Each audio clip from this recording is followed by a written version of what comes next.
entrepreneurs de France. On était en direct sur BFM Business Télé Radio. Merci à vous.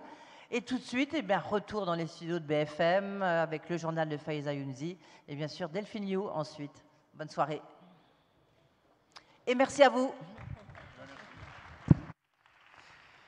On remercie Edwige Chevrillon et ses invités, s'il vous plaît. Merci, chère Edwige. Merci, monsieur le ministre. Merci beaucoup, messieurs. On va vous inviter à la séquence suivante. Restez avec nous, mesdames et messieurs. On termine avec nos magnifiques champions français. Ils arrivent de Tokyo, ils font une escale pour vous aujourd'hui à la REF 2021 avec leur médaille d'or, médaille d'argent, médaille de bronze, ce collectif français qui nous a fait rêver, qui nous aura donné de la fierté et de l'honneur. Ils sont avec nous, ils vont nous rejoindre. On parlera aussi de France 2023, le rugby, si important pour beaucoup d'entre nous. On aura l'occasion d'en parler dans quelques instants aussi avec Dominique Carlac qui mènera cette séquence dans quelques instants. Le temps juste d'organiser cette scène. On va se retrouver ici dans quelques instants. Merci de prendre place, mesdames et messieurs. Les uns et les autres, merci de bien vouloir vous installer. On va pouvoir débuter notre séquence tout de suite. Et j'inviterai nos amis photographes dans quelques instants à libérer l'espace devant la scène. L'occasion de saluer les quelques chiffres. Geoffroy Roux de Bézieux vous le dira certainement tout à l'heure, mais on a explosé l'espoir des 5000 personnes présentes. On est allé bien au-delà sur cette ref incroyable. L'occasion de remercier aussi ces dizaines d'intervenants qui sont venus. Ces 40 heures de direct que nous avons assurées avec beaucoup de joie les uns et les autres sur cette scène. Et ce n'est pas terminé puisqu'on va poursuivre maintenant avec ceux qui vont venir partager ce moment avec vous. On va être prêts sur scène et on va commencer à accueillir nos champions qui vont venir nous rejoindre dans quelques instants. Mesdames et messieurs, je vais vous inviter à vous installer. On va libérer le devant de la scène, s'il vous plaît. Le temps de débuter avec Dominique sur ses premiers mots. Et ensuite, Dominique accueillera ses premiers intervenants ici. Dominique Carlac, je voudrais qu'on l'applaudisse, s'il vous plaît, parce que à la tête du MEDEF, auprès de Geoffroy Roux de Bézieux, Fabrice Le Sachet, auprès de Patrick Martin, bien sûr, une femme extraordinaire, mais surtout une grande sportive. Cher Dominique, on est ravis de terminer ensemble. Merci. Pour un moment qui s'annonce exceptionnel. Merci. Merci à tous, Monsieur le Président, cher Geoffroy, cher Patrick, cher Fabrice, chers amis sportifs, entrepreneurs, auditeurs de tous les horizons. C'était vraiment avec un immense honneur, et non sans émotion, je dois dire, que je clôture à vos côtés cette 3e édition de la rencontre des entrepreneurs de France, consacrée à la liberté. Nous avons pensé, nous avons célébré ensemble bien des formes de liberté au cours de cette REF. Au cours de ces 3 jours, la liberté politique, la liberté économique, la liberté sociale, la liberté culturelle. Et s'il y a bien une liberté dont il faut nous souvenir, qui nous transcende, c'est celle de se forger son destin avec envie, avec audace, avec ténacité, avec courage, avec effort. On l'a vu cet après-midi avec notre invité afghane, avec parfois une certaine témérité. C'est en somme la liberté de réaliser ses rêves, de se réaliser, qu'on soit sportif, entrepreneur ou tout simplement citoyen. Et qui de mieux que ces femmes et ces hommes qui, dans leur accomplissement et leurs exploits sportifs à Londres, à Rio, à Tokyo, et bientôt en France et à Paris en 2023 et en 2024, se réalisent et nous font rêver. À travers leurs expériences, leurs doutes, mais aussi leurs espoirs, nos invités nous donneront à voir ce soir que la liberté par le sport, c'est aller plus haut, plus loin, plus fort. C'est une philosophie que nous, ici, entrepreneurs, nous partageons, nous, acteurs du monde économique. C'est pourquoi, plus que jamais, nous devons renforcer nos liens entre le monde sportif et le monde économique, pour que le monde de l'entreprise également s'enrichisse davantage de toutes ces belles valeurs que le sport porte, la cohésion, le dépassement de soi, la solidarité, le goût de la performance. Chers athlètes, merci à tous d'avoir accepté cette invitation et de nous permettre tous ensemble de terminer cet événement de la plus belle des manières. Vive le sport! On lance la vidéo. Avec l'équipe de France et vive Dominique Carlac, merci. Que ce sera quand ça sera Paris 2024, ici préparé, organisé, millimétré, cadré. Waouh!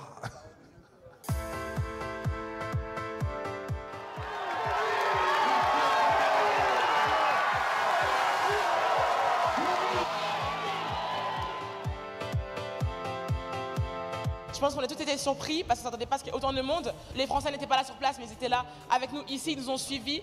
Ils ont pleuré avec nous de joie, ils ont aussi stressé avec nous comme on fait dans les gradins et je pense que c'est vraiment ouf. Et là, de partager avec le public, c'était vraiment chouette. Il y a eu la célébration au champagne, je pense que j'ai bien mis le niveau haut, donc c'était un beau moment. Venir ici au Trocadéro, faire ce live des jeux, rencontrer aussi d'autres personnes, d'autres sports, c'est vraiment une émulation qui est ultra positive. La première émotion, c'était wow, comment c'est possible? Mois d'août, Paris, vide, tous ces gens. J'ai dit non, c'est dingue.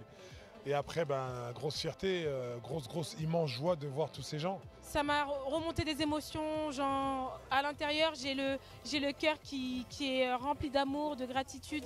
Je vous remercie pour tout ça. On est super contents de rentrer en France, de rentrer en plus avec tout plein de sportifs qui ont été médaillés. On est vraiment heureux on a juste envie de les partager avec les Français, de pouvoir partager cette médaille parce qu'on sait sa rareté, donc on est vraiment contents. L'ambiance équipe de France était bien présente. On était dans un hôtel, dans une bulle entre Français. Et c'était tous les soirs, tous les matins ensemble au petit-déj, au repas. Et c'était les clins d'œil, les tapes dans l'épaule. Et je pense qu'on s'est vraiment tiré vers le haut. L'équipe de France, c'est une seule équipe.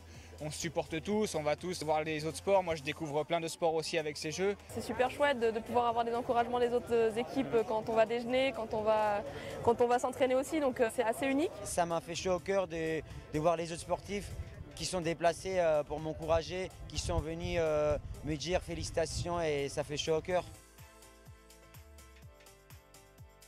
À Paris 2024, je serai en compétition avec moi-même et contre un paquet d'athlètes que je respecte énormément et avec qui j'ai hâte de naviguer. Pour Paris 2024, je serai sur le tapis à Paris et j'espère avec 2 médailles d'or. J'espère que je serai en finale et que je rapporterai cette médaille d'or pour la France. À Paris 2024, je serai ici présente et avec, j'espère, 2 belles médailles. En tout cas, il y en aura une de sûre en individuel et en équipe, je vais compter sur les collègues aussi. À Paris 2024, j'ai envie d'y être et je vais tout faire pour y être. Quand on voit tout ce monde, quand on voit cette ferveur, quand on voit que c'était pas les Jeux ici, alors qu'est-ce que ce sera quand ça sera à Paris 2024, ici préparé, organisé, millimétré, cadré. Waouh!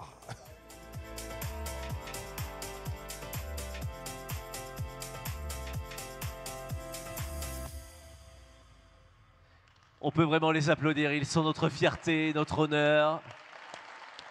Applaudissez ces champions que l'on découvre en vidéo et qui nous font l'honneur d'avoir accepté l'invitation de la REF 2021. Dominique Carlac, il faut que je le dise, Dominique est aussi une immense championne de sport, donc elle est vraiment dans son bassin.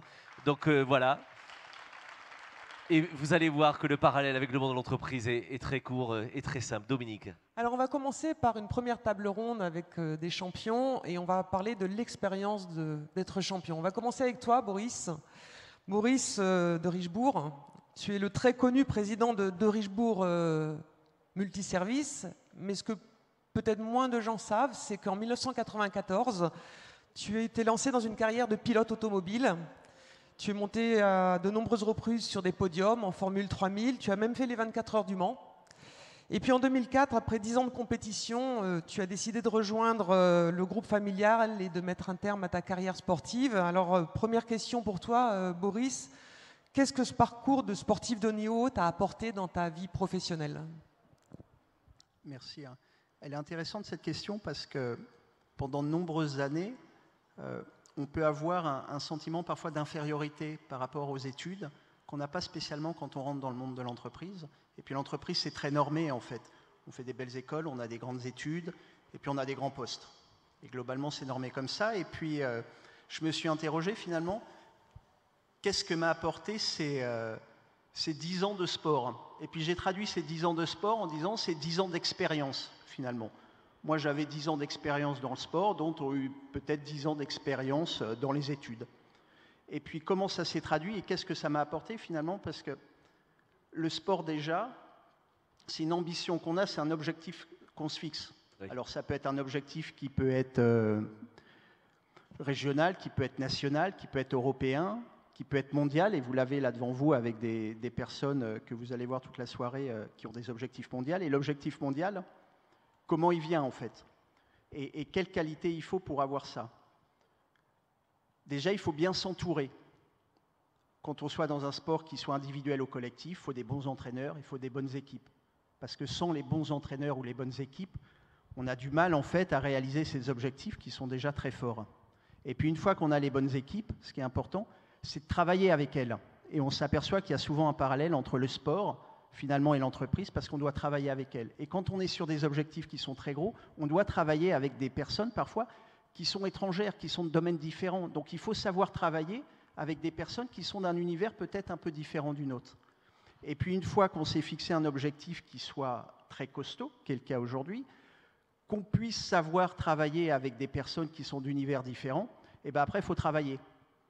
Mais travailler pour un sportif, c'est deux choses. La première chose, c'est la performance individuelle, qu'il va falloir se dépasser tous les jours. Et tous les jours, individuellement, il va falloir se dépasser. Et puis le deuxième objectif, c'est celui qui a été fixé, c'est sur un aspect mondial. Et ben, faut se rapprocher, faut le dépasser.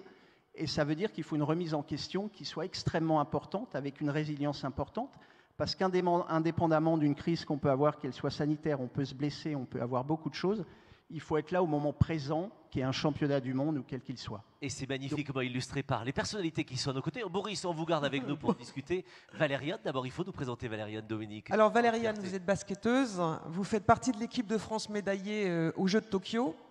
Vous avez 27 ans, vous attendez un heureux événement puisque juste après les Jeux, vous avez révélé que vous étiez enceinte de 3 mois et demi, donc vous êtes une médaillée assez exceptionnelle. C'est une autre vie de chef d'entreprise, ça aussi. Hein.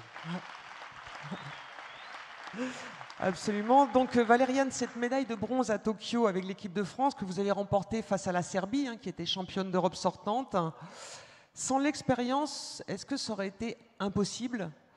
Et puis cette expérience du collectif, comment elle peut profiter à une seule personne ? Déjà, merci. Oui, on bat la Serbie qui est championne d'Europe un mois auparavant, parce qu'on a eu un été chargé en devant gérer un championnat d'Europe plus les JO. Donc l'expérience, disons que ça a été une expérience, oui, parce qu'on visait la médaille d'or, clairement, on l'avait annoncé, on voulait être championne d'Europe. Donc on perd en finale et il faut savoir se relever, il faut aller chercher les ressources nécessaires pour repartir sur un nouveau projet, un nouvel objectif, l'objectif d'aller chercher une médaille olympique. Donc c'était pas facile, ça nous a pris un moment, mais on a un sport d'équipe et je pense que c'est aussi la beauté de notre sport, c'est qu'on était 12 plus un staff à vouloir ce même objectif, à repartir au travail ensemble. Après, en tant qu'individu, on a besoin, oui, de cette expérience, je pense, pour grandir. Je sais que cette expérience me servira aussi dans la nouvelle vie que je vais affronter. Voilà, et puis après, il y a des expériences sportives, des expériences mentales, des expériences médiatiques. On a un petit peu de tout. Et en effet, oui, ça fait partie du jeu. Bonne ou mauvaise, une expérience est bonne à prendre. Juste pour qu'on se projette, vous arrivez au jeu à Tokyo, vous arrivez ensemble combien de temps avant la compétition ? Combien de temps vous vivez ensemble la préparation de la compétition ? Alors, nous, on a commencé le 17 mai, parce qu'on préparait déjà le championnat d'Europe. Donc, on était en bulle depuis déjà un bon moment. Donc, en fait, on a passé pratiquement 3 mois, les unes avec les autres, les uns avec les autres, à se voir matin, midi, soir, dans les hôtels, les avions. Donc, c'était pas facile aussi, mentalement. En arrivant à Tokyo, c'était un soulagement. Bien sûr. Mais à la fois, c'était... il nous reste encore quelque chose à aller chercher. Ça sera pas facile, mais ça dépend que de nous. Alors on parle d'équipe, eux ils sont arrivés en équipe à Tokyo. Alors vous êtes arrivés en équipe, j'ai besoin de savoir, vous avez décidé de nous faciliter la tâche, un a des cheveux, l'autre beaucoup moins, l'un est Hugo, l'autre Mathieu, je ne sais pas dans quel ordre, mais on a envie de faire connaissance avec vous parce que vous aussi vous avez représenté fièrement notre pays, Dominique. Alors vous êtes champion olympique sortant à Tokyo en aviron, en 2 de couple homme. J'ai appris une nouvelle terminologie, je ne connais pas l'aviron. Donc vous êtes également champion d'Europe en 2021 et puis champion du monde en 2018. Alors la question... Oui, ça s'applaudit. Ne serait-ce que par jalousie, en fait, on vous applaudit. Voilà. Alors Hugo, Mathieu, beaucoup de désillusions malgré tout et de souffrances à Rio puisque vous faites une place de 6e. Alors quelle est la part de cette expérience de l'échec de Rio dans votre médaille d'or à Tokyo? Alors, qui répond, Hugo ou Mathieu? Qui répond? Mathieu. Mathieu. Je laisserai Hugo s'exprimer parce qu'on n'a pas vécu quand même la même chose. Oui. J'ai longtemps grincé des dents quand on me parlait de l'expérience de Rio, mais aujourd'hui j'en parle quand même avec plaisir parce qu'avec un peu de recul, cette expérience, elle a été fondatrice en fait. C'est peut-être même le tournant de notre carrière avec Hugo. C'est là où on a vraiment posé le rail vers ce titre olympique 5 ans plus tard. Alors ça s'est fait en 2 étapes, ce virage. Il y a eu d'abord l'échec de Rio qu'on prend en pleine face. C'est violent, c'est injuste, et ça nous met un petit peu dans une situation émotionnelle qui est très difficile à gérer à chaud, donc il faut du temps. Il faut laisser passer l'injustice qui est ressentie, on en veut évidemment à la terre entière. C'est légitime parce qu'on passe à côté de la course, alors qu'on s'entraîne 2 fois par jour et qu'on met une partie de notre vie de côté pour aller chercher cette performance. Donc moi, ça m'a pris quand même personnellement du temps, et je pense que c'est un temps qu'il faut respecter. Et la 2e étape, ça a été l'étape du choix, finalement. J'arrête, je continue. C'est un petit peu le choix de la résilience contre celui de l'abandon. C'est un choix qu'on connaît tous dans nos vies d'hommes, de femmes, d'entrepreneurs, notre carrière professionnelle aussi.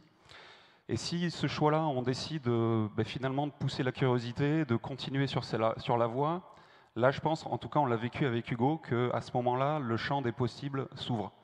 Parce qu'on est dans les bonnes conditions pour soumettre à la question tout ce qu'on fait. Notre projet, notre engagement, la façon dont on l'a construit ensemble, et nos convictions profondes, quoi. Donc, grande page blanche après Rio, que Hugo va vous expliquer. Hugo, on a hâte. Il est bon, hein. Parce qu'après lui, c'est pas facile. Pour la patate chaude, vous voulez dire il est bon. Alors, oui. reprenez-la. Oui, bah écoutez, la suite, il a fallu la construire, la reconstruire. Il y avait énormément de points à retravailler ou à commencer. Donc ça a été un très long chemin. On a demandé forcément énormément d'aide. On a eu besoin de beaucoup de moyens financiers. Donc on s'est entouré pour nous aider. Il fallait tout construire. Et puis on est allé chercher ce qui nous manquait, de la rigueur au quotidien, parce que c'est le quotidien finalement qui fait la différence au jour J. Et voilà quoi. Enfin, je bug. Mais bien sûr, votre camarade va vous aider. Non, mais c'est ça. Et on a en fait redéfini le cadre dans lequel on allait évoluer, avec qui, comment, quel engagement. C'est un projet total, donc on demande aussi aux gens qui nous entourent d'être sur le même niveau d'investissement, ce qui n'est pas facile. Ils ont des vies aussi. Et puis, ce qui est quand même très important, je vais passer 1 minute dessus, mais on a défini aussi un cadre de vie, parce qu'on partage énormément de moments. Oui. On est des individus à part entière, au-delà des sportifs que nous sommes, et on doit évoluer ensemble. Alors qu'on est extrêmement différents, Hugo et moi, on ne se connaît pas assez encore, mais on est très très différents, et il a fallu laisser à chacun sa place pour être performant. Alors au début, je lui ai imposé, parce que j'avais ma vision de la performance, c'était le petit jeune, j'étais le plus ancien. Donc je me suis dit, tiens, super, je vais en faire un clone. Et en fait, on a buté dans nos résultats internationaux, et puis à un moment donné, moi je me suis aussi entouré, j'ai appris à me connaître, et à accepter la différence, et c'est là où il a pu prendre toute sa puissance, quoi. Et là où notre duo a vraiment explosé. Bien sûr. Dominique? Je suis très, très impressionné par votre témoignage parce que il y a des écoles de management, il y a des écoles de commerce, mais je pense que si on va dans un bassin d'aviron, on peut apprendre beaucoup de choses à travers votre témoignage. Ce que je retiens, je dirais, de cette première séquence, à travers l'expérience de sportif, qui est très similaire finalement à l'entrepreneuriat, c'est il il faut savoir se fixer des objectifs. 2, il faut savoir se fixer un cadre. Et puis 3, l'échec nourrit le succès, si j'ai bien compris. Eh bien, je crois qu'on n'a pas besoin d'autant d'écoles de commerce quand on a votre témoignage. Merci à tous les 3 pour cette première séquence. On va parler de doute maintenant, Dominique, avec notamment Mélina Robert-Michon qui vient de nous rejoindre, Romain Canon également et Claire Beauvais. Vous pouvez les applaudir, ils viennent nous rejoindre. Merci madame, merci messieurs et bravo à vous.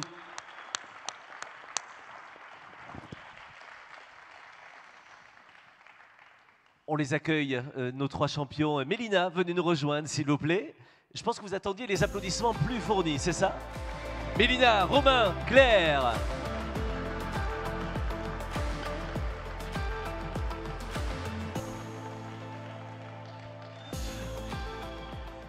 En fait, vous me fascinez parce que c'est ce que j'ai dit tout à l'heure à notre duo. Vous étiez beaucoup plus rapide à Tokyo qu'aujourd'hui pour monter sur scène. Donc, on est ravis de vous avoir tous les 3 et on vous revoit aujourd'hui. On vous a vu en sueur sur notre petit écran et nous étions debout pour vous applaudir. Dominique, on va parler d'une chose essentielle, c'est le doute que partagent aussi les sportifs. Alors Mélina, vous êtes vice-championne olympique à Rio en 2016 au disque. Vous avez fait 6 fois les Jeux Olympiques. 6 fois les Jeux Olympiques, mesdames et messieurs, je crois qu'il faut l'applaudir. C'était quand la première fois les Jeux? Donc la première fois, c'était en 2000 à Sydney. Donc ça première fois en 2000 à Sydney. Ça laisse rêveur. Vous êtes également médaillée de bronze mondial en 2017, détentrice du record de France de la spécialité depuis juin 2000. Et à combien de mètres? Les gens, je crois, ne savent pas à combien de mètres une femme lance le disque en France. Alors 66 mètres 73, pour vous donner un ordre d'idée, c'est un petit peu plus que la moitié d'un terrain de foot. Voilà. Oui, puisque la moitié de la salle a déjà essayé de lancer des noyaux de cerises, évidemment, mais le reste, on ne sait pas faire. Et alors, vous êtes en avance sur Valériane, qui, elle, est enceinte de 3 mois et demi, puisque vous êtes maman également de 2 petites filles, dont une qui est au premier... Les 2 sont au premier rang, là, d'ailleurs. On salue les futurs champions. Voilà. Donc, Mélina, pas de médaille pour cette Olympiade, mais un magnifique palmarès depuis plus de 20 ans. Bravo. Alors, le doute, est-ce que c'est un moteur pour vous? Le doute, en fait, c'est un petit peu comme le stress et la peur. Il en faut. Et c'est ce qui va vous pousser à vous remettre en question. C'est ce qui va vous pousser à vous poser justement toutes les bonnes questions. Et à partir du moment où il y a des choix, forcément, il y a du doute. Après, le but, c'est l'équilibre, en fait. C'est d'arriver justement à ce que le doute, il vous fasse avancer, il vous permette de progresser, de vous remettre en question, mais qui ne vous empêche pas d'avancer. Et ça, c'est un équilibre qui n'est pas toujours évident à trouver. Et il faut vraiment savoir doser. En fait, c'est comme tout. C'est comme le stress. On dit qu'il faut... il y a le bon stress, le mauvais stress. Il faut arriver à s'en servir pour être meilleur. Et les doutes, c'est pareil. Il faut vraiment que ça soit constructif, que ça permette d'avancer, de se remettre en question. On dit, quand j'écoutais le témoignage justement juste avant sur la remise en question, après par exemple l'échec de Rio, le doute c'est pareil, c'est ce qui doit vous permettre de voir, de mettre en évidence ce qui ne va pas et de vous dire est-ce que je fais les bons choix et surtout après derrière d'assumer ces choix-là et d'aller vers l'avant et d'avancer et surtout de se dire bon voilà. Mais il ne faut pas non plus à un moment donné que ce soit quelque chose qui soit paralysant et de se dire mais est-ce que vraiment j'ai fait les bons choix, de vouloir tout changer tout le temps, ça ne peut pas marcher non plus. Merci. Romain, vous êtes médaillé d'or, champion olympique à Tokyo à l'épée. Alors c'est une drôle d'histoire, Romain, parce que le 25 juillet, quand vous arrivez en finale, vous êtes 47e mondial. 47e mondial, vous étiez même, je crois, remplaçant dans l'équipe à l'origine. Oui, vous ne deviez même pas être là. Vous ne deviez même pas être titulaire, vous êtes remplaçant et vous remportez la première médaille d'or de la délégation française en battant le Hongrois Slikossi.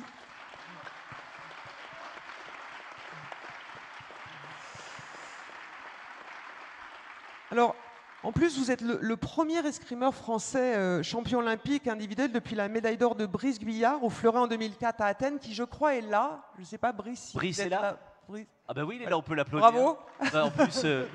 Voilà. Voilà. Alors, Romain, est-ce que vous vous attendiez à être champion olympique? Si vous dites oui, on va vous prendre pour... et si vous dites non, on va vous prendre En fait, j'ai envie de dire oui parce 47e. qu'on s'entraîne quand même pour être champion olympique, pour gagner. Du coup, j'ai envie de dire oui. Après, tout est jouable le jour J, en fait. C'est ça que j'ai vraiment appris. Après, vous voulez que je veux dire, on parlait de doute tout à l'heure. C'est vrai que moi, le doute, je le vois un peu avec le stress et aussi la remise en question. Alors, avant, le doute, la remise en question, elle doit se faire un peu, je pense, avant, en préparation. Justement, c'est ce qui t'aide à te perfectionner, à te remettre en question envers tes entraînements, envers la façon dont tu gères ton stress. Et aussi le futur, quel choix tu veux faire. Moi, j'ai habité aux États-Unis avant, je me suis entraîné là-bas. J'ai décidé de me remettre en question et de me dire, est-ce que si je veux continuer l'escrime à haut niveau, il faut que je revienne en France. C'est des choix.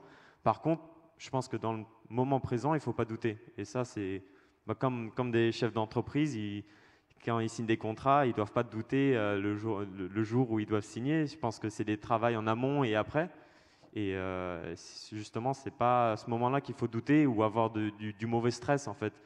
Il faut justement avoir ce bon stress et de se sentir en vraiment confiance avec soi-même, en disant j'ai vraiment fait le travail avant. Et c'est ce qui s'est produit pour moi, en tout cas au JO. J'ai vraiment pris une grande confiance en moi tout le long de la compétition. Voilà. Si. Magnifique. Alors Claire, je crois que vous êtes la junior dans toute cette table ronde de champions et de médaillés olympiques. Vous êtes rameuse comme Hugo et Mathieu. Vous êtes vice-championne olympique à Tokyo cette année. Vous avez 23 ans. Bravo à vous aussi.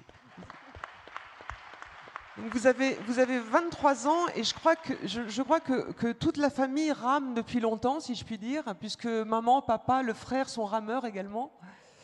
Claire, Laura n'est pas là ce soir.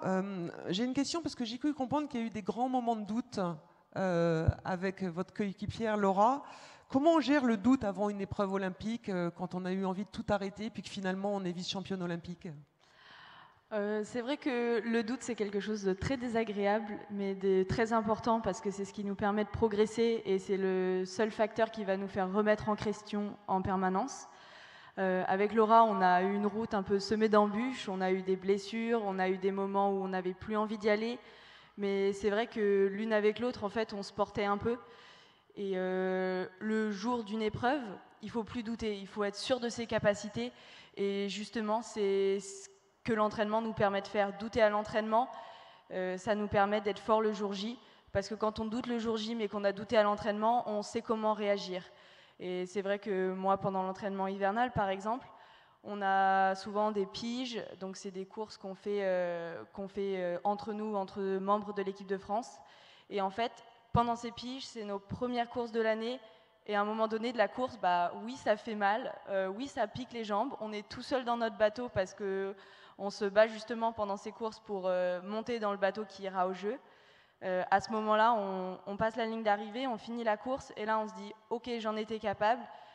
Pendant les Jeux, il faudra que je me rappelle que là j'ai douté, j'en étais capable. Il ne faut pas que je doute de mes capacités au moment opportun. Donc ça, c'est quelque chose de très important le jour J. Une petite question, je me permets.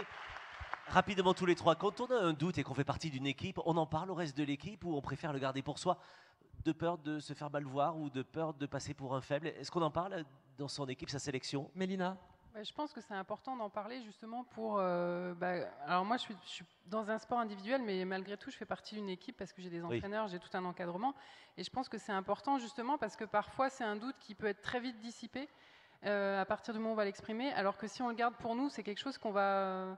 on va se faire encore plus d'idées, ça va prendre une proportion hyper importante, alors que parfois, en 5 minutes, ça peut être réglé. Donc moi, je serais plutôt de dire d'en parler. Romain? Je suis assez d'accord. Je pense qu'extérioriser justement une problématique ou un doute, du coup, c'est que des bons conseils qu'on peut avoir en retour. Et ça, en fait, il faut vachement faire gaffe parce qu'on peut avoir vraiment souvent des problèmes, que ce soit mentaux ou je veux dire avec le stress. Et c'est bien de l'extérioriser, surtout par exemple, la préparation mentale. Nous, j'imagine que tout le monde ici en fait. Et je pense que c'est essentiel aussi dans le sport. Boris, qu'on soit pilote de course ou qu'on soit chef d'entreprise, le doute, c'est finalement un accélérateur ou un frein pour toi? Je dirais, en venant de l'automobile, un accélérateur, mais déjà c'est très impressionnant parce que je vois des médailles sur les cuisses de tout le monde en or, en argent. C'est vrai qu'on ne les a pas montrées, mais oui. On les montre peu et c'est juste magique. Le doute, d'une part c'est important, mais si je prenais le mot inverse, ce serait d'une certitude. Est-ce qu'on peut aujourd'hui avoir des certitudes dans un contexte pareil, avec un climat qui peut être financier, sanitaire, au niveau climatique, où il y a beaucoup d'incertitudes? Donc le fait d'avoir ces certitudes est quasi pas possible aujourd'hui. Donc le doute, forcément, qu'est-ce qu'il va amener?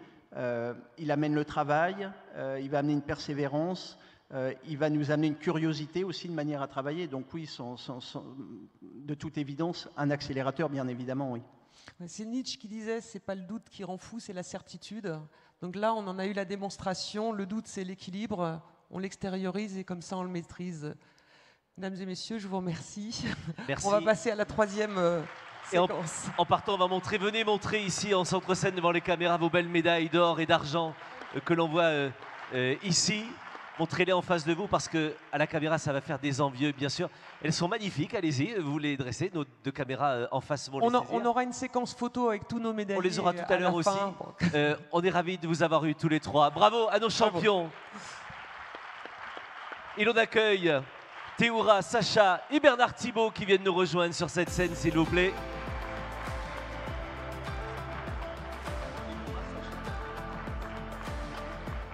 Merci à tous les trois, on se reverra tout à l'heure pour la photo. Théoura, Sacha, Bernard Thibault, venez nous rejoindre également, cher Bernard. Venez, je vous en prie. Oui, c'est la séquence espoir. Bernard Thibault, vous avez une place dans la séquence espoir, j'imagine. Il y en avait une de la part du MEDEF, c'était un jour de recevoir Bernard Thibault. Vous imaginez qu'aujourd'hui... Exactement, c'est historique. On n'a jamais eu autant de champions olympiques. Et pour clôturer une université d'été du MEDEF, l'ancien secrétaire général de la CGT, le MEDEF peut faire beaucoup de choses. On aura l'occasion, Bernard, d'échanger avec vous dans quelques instants. Mais auparavant, deux grands sportifs, encore une fois, Dominique. Alors, on a choisi un sport qui m'est cher, l'athlétisme. Oui. Avec des espoirs fantastiques pour 2024. On va commencer par Théoura. Je dis Théoura parce que ton nom, c'est plus compliqué à prononcer. Théoura, tu as 21 ans, tu es lanceur de javelot. Tu as quitté la Polynésie à 19 ans, il y a 2 ans, pour rejoindre le pôle espoir à Strasbourg, où tu t'entraînes et où tu étudies. On te considère comme un des surdoués de l'athlétisme. Il y a quelques semaines à Split, lors de la Coupe d'Europe des lancers, tu as réalisé un jet à plus de 80 mètres. Waouh. On peut l'applaudir. Ah oui. Javelot à plus de 80 mètres. C'est une performance, pour que vous sachiez, qui n'avait pas été atteinte depuis 2010, plus de 80 mètres. Nos voisins allemands ont même repéré Théoura. Alors, tu restes avec nous, bien évidemment. Alors aujourd'hui, on ne va pas parler de ta performance sportive, on va parler finalement Paris 2024. Est-ce que ça rime avec espoir pour toi? Enfin, quelles sont tes ambitions? Qu'est-ce que tu as envie de faire? Merci. Pour moi, bien sûr, ça rime avec Paris 2024, mais je vais plus associer ça au rêve, car c'est un peu un rêve pour tout le monde de réaliser ses rêves. Et pour moi, ça fait partie de mes rêves de faire les JO. Et mon objectif cette année et durant les années à venir, ça sera de se préparer au maximum pour Paris 2024. Est-ce qu'on peut l'applaudir parce que les Allemands veulent nous le piquer? Montrons-lui, s'il vous plaît, que nous, on veut le garder. Et la bouffe est dégueulasse en Allemagne, enfin, il faut le dire, pardon. Théoura, pour que les chefs d'entreprise qui sont là se rendent compte, tu t'entraînes combien de fois par semaine à peu près? Je m'entraîne du lundi au samedi, 2 fois par jour, et le dimanche est mon seul jour de repos. Et tu es étudiant en même temps? Et en même temps, j'ai mes études à côté, l'après-midi, avant le sport, et après le sport, je révise. Bravo. Alors on a un autre phénomène avec nous, Sacha Zoya.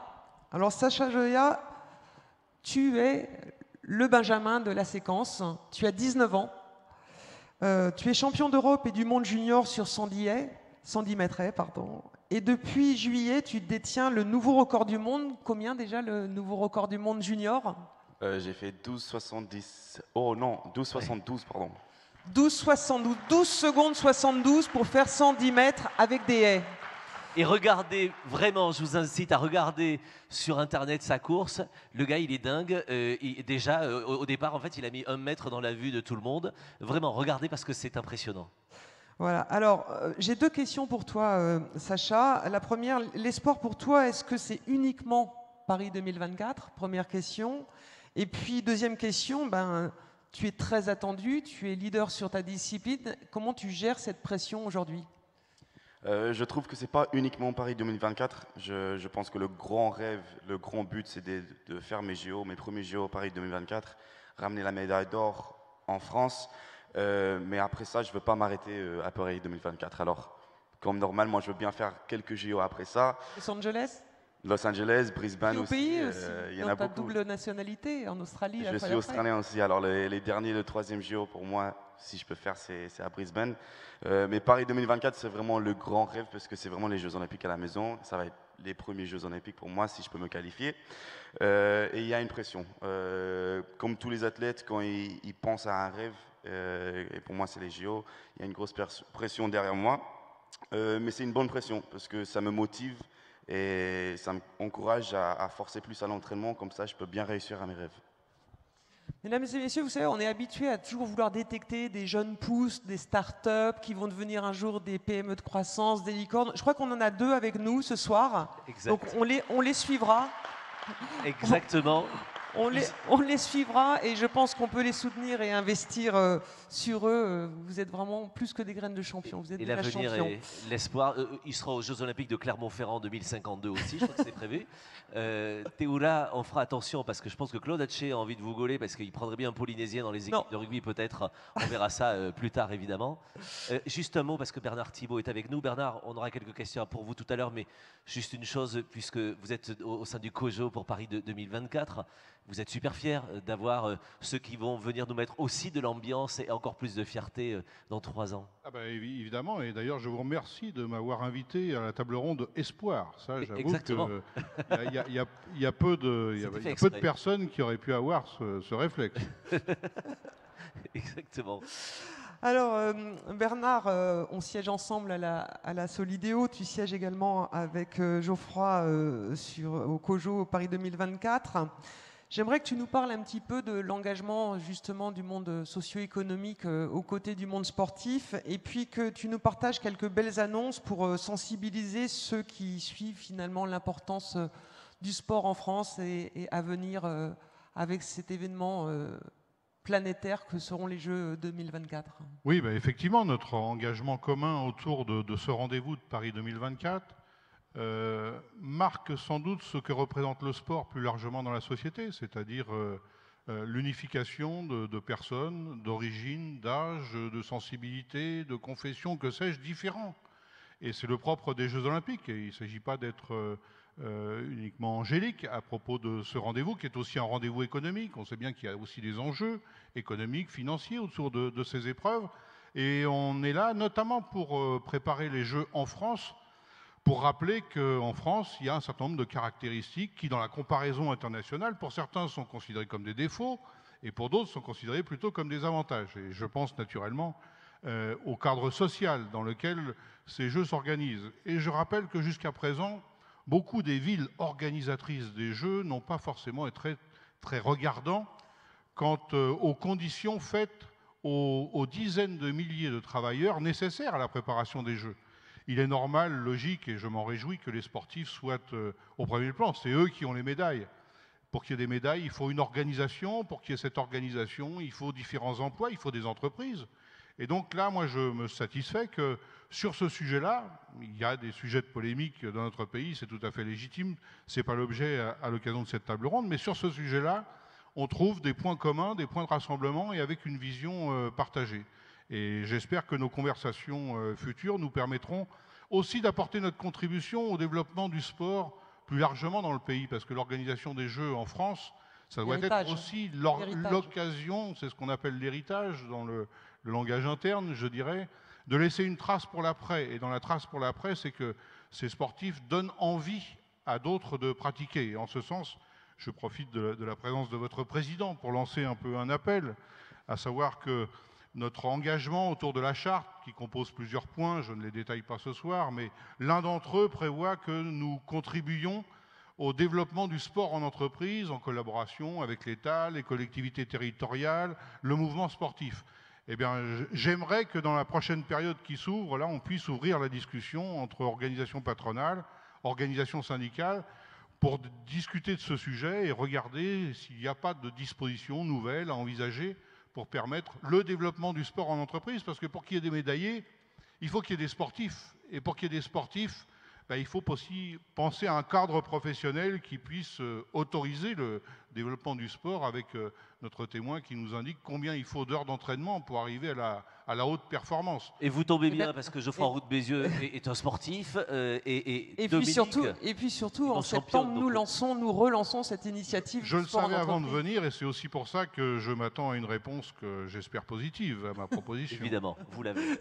On avait la réponse avant la question, je dois t'avouer, Bernard.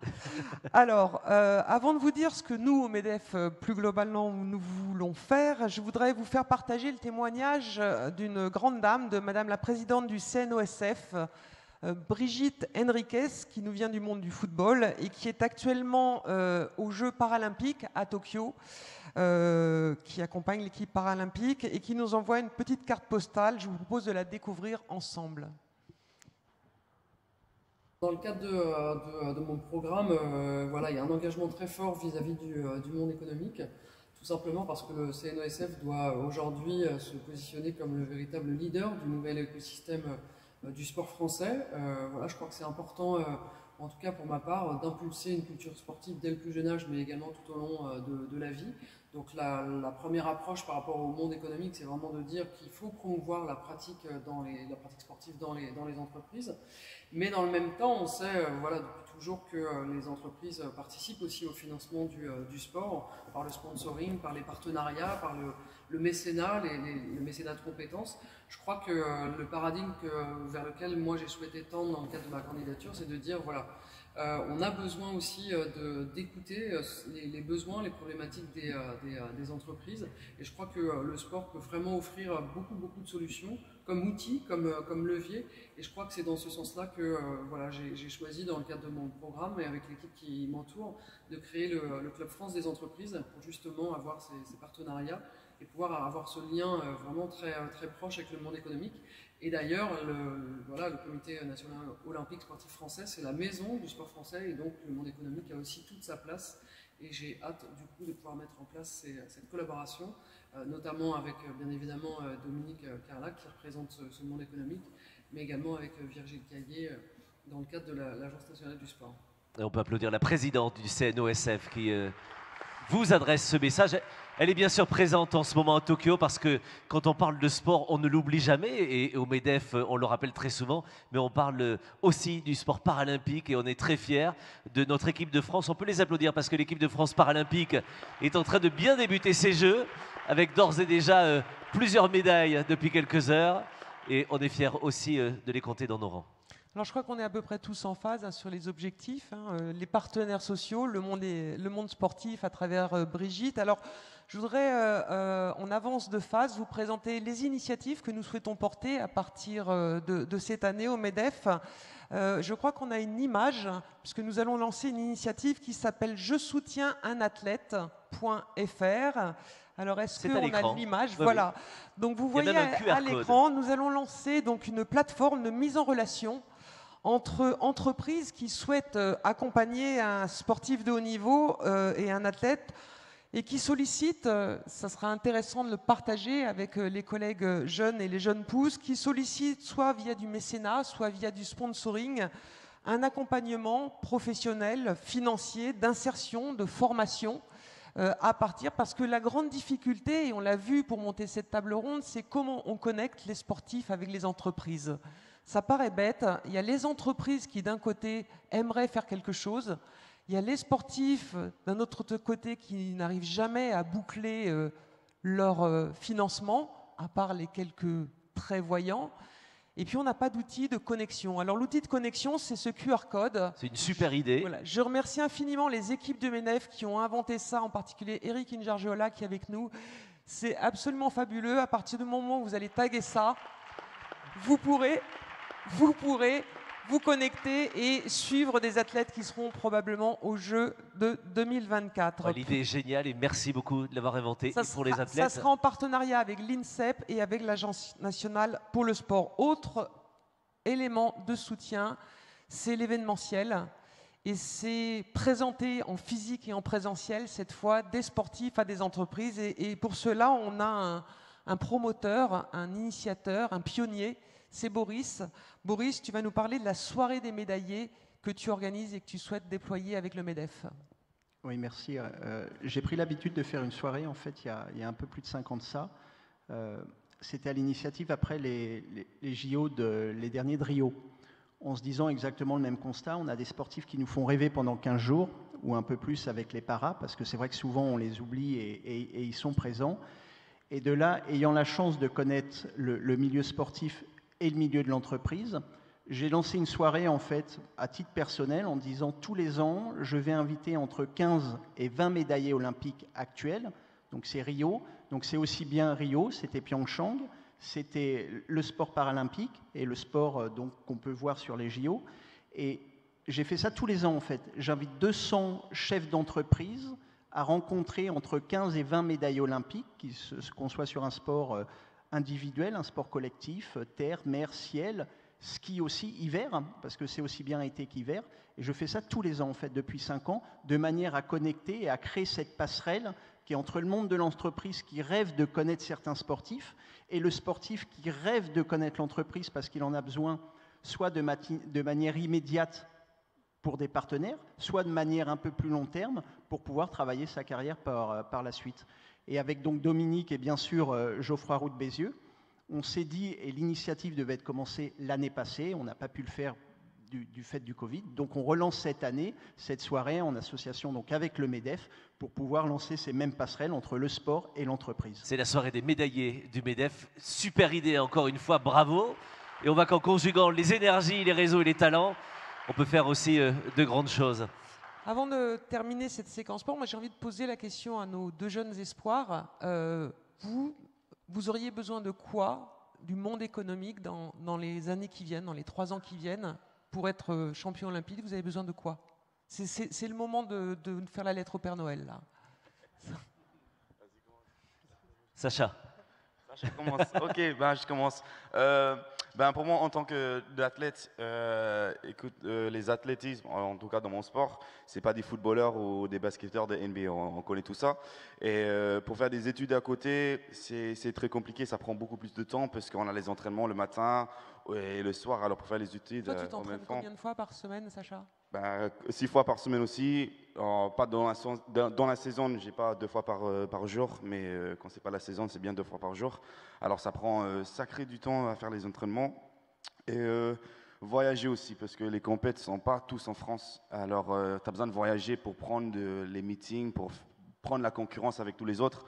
Alors le voyagement aussi pendant ta carrière d'athlète, c'est très compliqué à faire. Et donc on peut vous aider? Oui, s'il vous plaît. Avec des financements notamment. Non, mais la Tu plateforme, auras, c'est pareil, tu dois faire des stages au soleil, tu dois régulièrement partir, tu as besoin de financement pour ça? Ou pour Moi, c'est la même chose, c'est pour les compétitions, comme il disait, les meetings à droite, à gauche, et aussi les stages de préparation pour ces compétitions-là, et pour les grosses compétitions qu'on prépare pour l'été. Et pour ces stages-là, c'est souvent au soleil. Par exemple, pour moi, je suis à Strasbourg. L'hiver, s'entraîner dehors à moins 10 degrés, c'est un peu compliqué. C'est le meilleur lieu de France l'hiver. Donc, c'est bien de partir un peu au chaud pour se ressourcer aussi et pouvoir mieux s'entraîner. Alors c'est important, mesdames et messieurs les chefs d'entreprise, ces réponses, parce qu'on peut imaginer que le sponsoring sportif, c'est tout de suite affréter un bateau pour, par exemple, faire la course du Rhum. C'est des budgets qui peuvent être colossaux.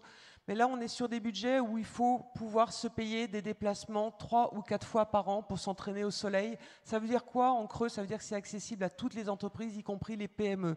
Donc, allez-y.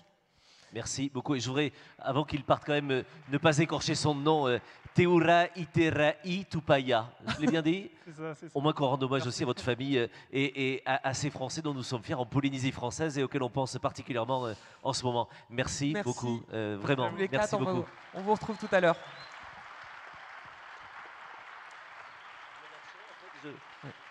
Autre événement, et merci cher Boris de Richebourg également qui lance des super idées. C'est 2024, c'est presque demain, on est tous mobilisés, mais il y a 2023 et ici, et pas qu'au premier rang d'ailleurs, on est plusieurs à avoir le rugby accroché évidemment avec notre terre du sud-ouest sous les chaussures. On va en parler tout de suite avec le maître des lieux, le maître de France 2023, juste après cette vidéo, regardez. Ladies and gentlemen, it is my great pleasure to announce that the host of the Rugby World Cup 2023 is France.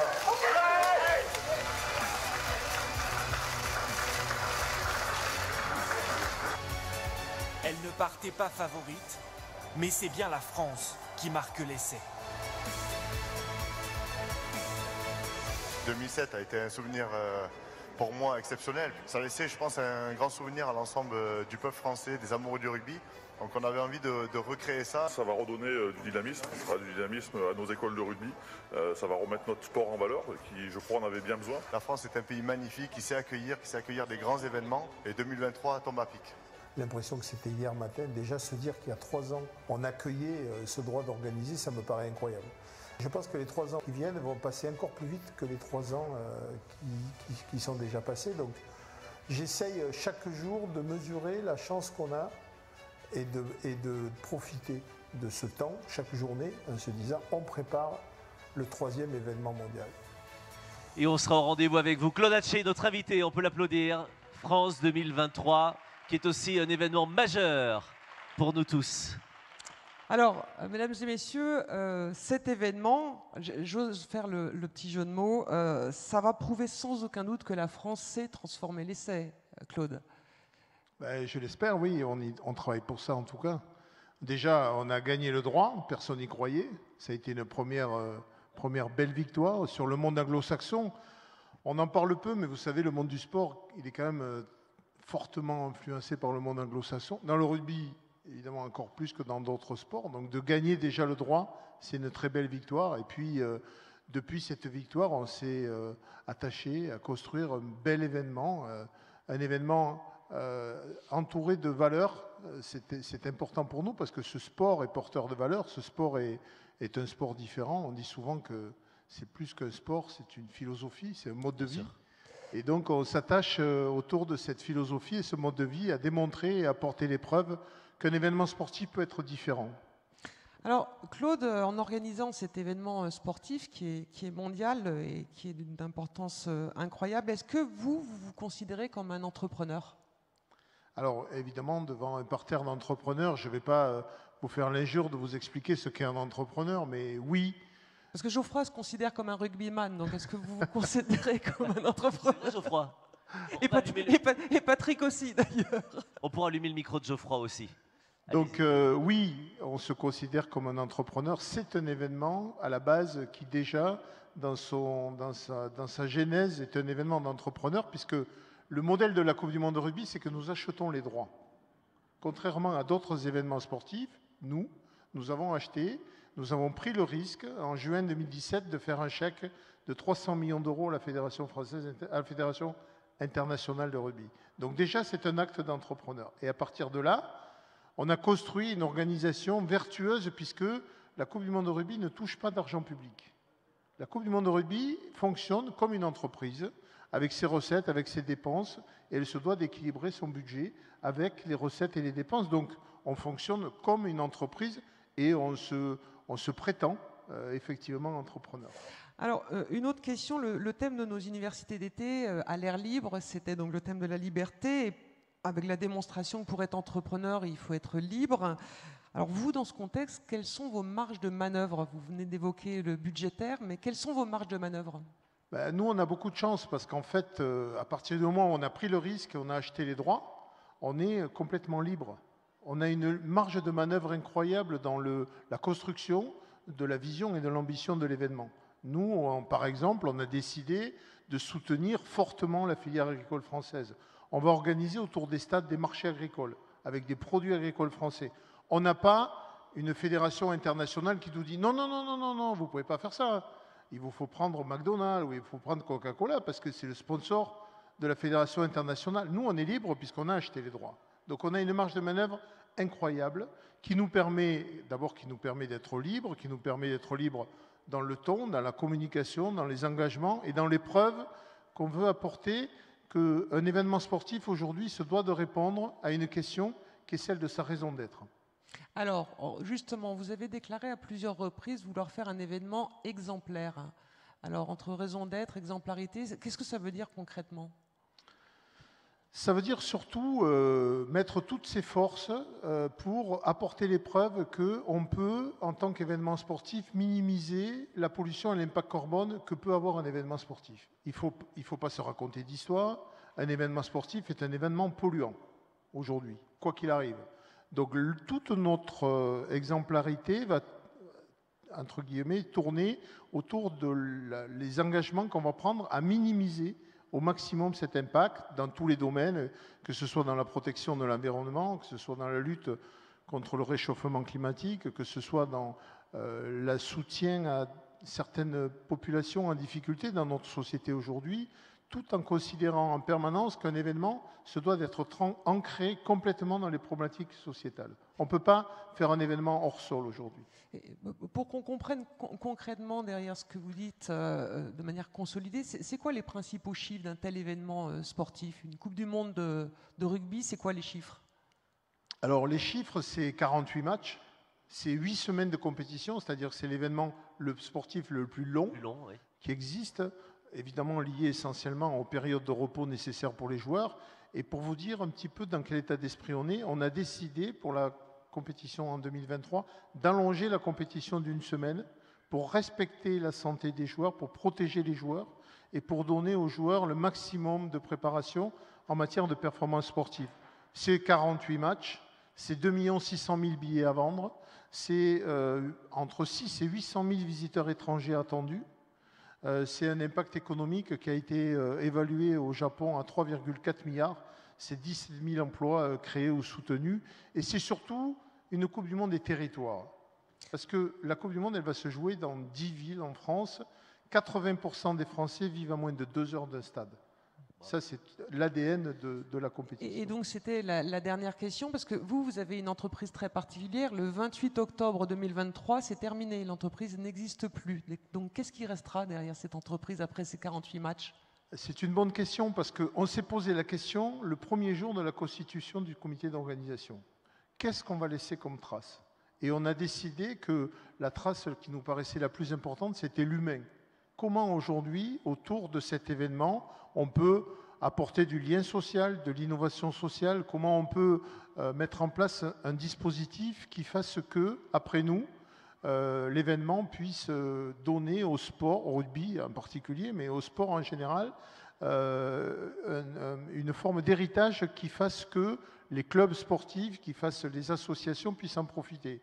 Et nous avons créé aujourd'hui, pour vous dire un petit peu l'ADN de la Coupe du Monde de rugby, nous avons embauché 3000 jeunes.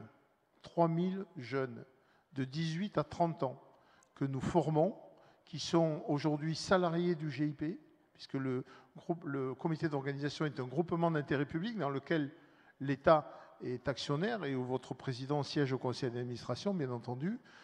Et nous avons embauché 3000 jeunes que nous formons sur 3 cycles d'apprentissage, le sport, la sécurité et le tourisme. Et ces jeunes, nous les mettons à disposition en alternance dans les sports, pour aider les sports à se professionnaliser et pour accompagner les bénévoles dans dans une tâche qui est devenue de plus en plus difficile. Et ils auront une formation extraordinaire à la fin de ce bel événement. Merci beaucoup Claude. Merci beaucoup Claude pour cet échange passionnant et tous nos vœux de réussite pour 2023. Et on sera présent évidemment, on va demander à tous les sportifs qui étaient sur scène de nous rejoindre. Restez avec nous Claude, on va faire une photo avec tous les sportifs. Venez nous rejoindre s'il vous plaît mesdames et messieurs. Les sportifs français, sous vos applaudissements bien sûr. Brice, allez, venez nous voir. Avec vos médailles.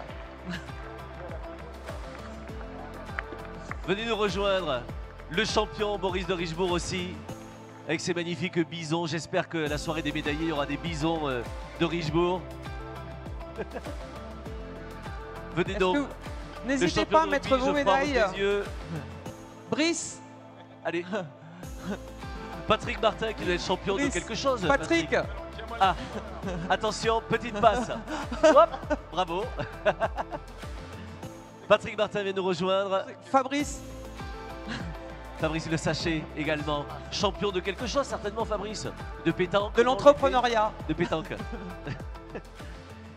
Mesdames et messieurs, ils nous ont fait l'honneur d'accepter l'invitation du MEDEF et de la REF pour ce moment. Mesdames et messieurs sur scène, regardez bien. D'abord le photographe, l'ensemble des photographes devant. Bernard Thibault, bien sûr, champion aussi. Et membre du COJO, c'est important. Regardez, alors qui vous voulez. Là-dedans, il y a Rugby Magazine, Football Magazine, Athlète Magazine, tout ce que vous voulez. Voilà, il y a Je Souris Magazine aussi. Et moi, je vais vous dire, je suis content Magazine aussi parce qu'on était très heureux de vous avoir avec nous. Vous pouvez les applaudir. Ils étaient vos invités pour terminer. Geoffroy, juste un mot aux sportifs avant la conclusion, mais peut-être un mot pour cette France magnifique sur scène. Non, c'était magnifique. Moi, je suis, tout le monde le sait, un fan de sport, mais j'ai testé beaucoup de sports et je ne suis pas un sportif de niveau, je suis un sportif de bas niveau. Ah bon? Mais je suis moyen dans tout. C'est bien. Et donc, il y a pratiquement tout, à part peut-être l'escrime, que malheureusement j'ai jamais essayé, mais du coup ça m'a donné envie de m'y mettre. Oui, Brice Guyard va s'en Donc charger. c'est évidemment des exemples très, très inspirants. Je dois dire aussi, j'ai été un peu rugbyman. Et ce que peut-être tout le monde ne sait pas, c'est qu'avec mon président délégué Patrick, il y a maintenant 35 ans, on était dans la même équipe de rugby. Non. Ouais, Patrick était talonneur, moi je jouais à l'ouverture. Alors, il y en Bravo. a un qui court un peu plus vite, l'autre qui capte un peu plus fort, mais on jouait ensemble. Voilà, donc tout ça, ça crée des liens qu'on retrouve 35 ans après. Je dis un mot de conclusion, mais je vais être très rapide. On a eu une très belle rêve, je crois, sur la liberté. J'avais dit mercredi dans le discours ouverture qu'on aurait un moment émouvant avec le discours, enfin l'intervention de je cherchais son nom, Shekeba Hashemi, la présidente de Afghanistan Libre. Malheureusement, d'une certaine manière, je crois qu'on peut le dire comme ça, on n'a pas été déçus, on a tous les larmes aux yeux quand elle nous racontait ce qui risque de se passer dans les jours, dans les semaines qui viennent pour les femmes en Afghanistan, pour l'ensemble du peuple afghan. Je ne sais pas comment on va pouvoir l'aider, je ne sais pas ce qu'on pourra faire, mais je crois qu'on a tous eu l'envie de l'aider. Et elle nous a dit quelque chose d'assez formidable, finalement, c'est la phrase que j'ai envie de retenir. Personne n'est impuissant. Et c'est vrai que pour nous, les entrepreneurs, quand on démarre un projet, quelquefois, on entend autour de nous des gens qui vous disent « Non, ça ne marchera pas, votre projet ne marchera pas ». C'est d'ailleurs souvent un bon signe, je le dis au passage. Plus il y a des gens qui vous disent que ça ne marche pas, plus il y a des chances que ça marche. Et donc, au fond, c'est un peu le résumé de tout ça. Donc, je voudrais remercier tous ceux qui ont contribué à l'organisation. Évidemment, les équipes Hopscotch, les équipes du MEDEF, Stéphane, Vincent, Mylène et toutes les équipes. Patrick Martin, président délégué, Fabrice, Dominique Carlac, notamment pour cette séquence formidable. Et puis vous donnez rendez-vous à la tente là-bas, parce que y a un bar qui est encore ouvert pour le temps qu'il faudra. Il y a même encore de la musique. Oui. Donc rendez-vous à la tente blanche pour boire un coup. Merci à tous. Et à la tête de toute équipe qui gagne, il y a un capitaine qui gagne. Geoffroy Roux de Bézieux, s'il vous plaît. Merci, Monsieur le Président. Applaudissez-le, s'il vous plaît. Merci beaucoup, félicitations. Applaudissez très fort, Geoffroy, toutes ces équipes qu'il représente et qui sont magnifiques à ses côtés. Vous me permettrez... Et merci, Nicolas. Non, merci pour le plaisir d'être là et merci pour votre confiance. Et permettez-moi aussi de remercier celles et ceux, mais Geoffroy, je voulais te le redire, c'est que le monde événementiel étant sinistré depuis 1 an et demi, on est tous très heureux parce que l'année dernière et cette année, vous nous avez redonné aussi l'occasion de refaire notre métier. Et c'est avec beaucoup d'émotion que je voudrais remercier en votre nom les équipes techniques, au son, à la lumière, à la vidéo, à la logistique. Ils sont tous cachés, mais sans eux, on ne serait pas là sur scène, on n'aurait pas ce micro. Merci à la régie aussi. Merci du fond du cœur pour le bonheur que nous avons eu d'être avec vous cette année encore. Merci pour votre confiance. Salut à tous, merci et ne soyez pas sages, ça sert à rien. À bientôt.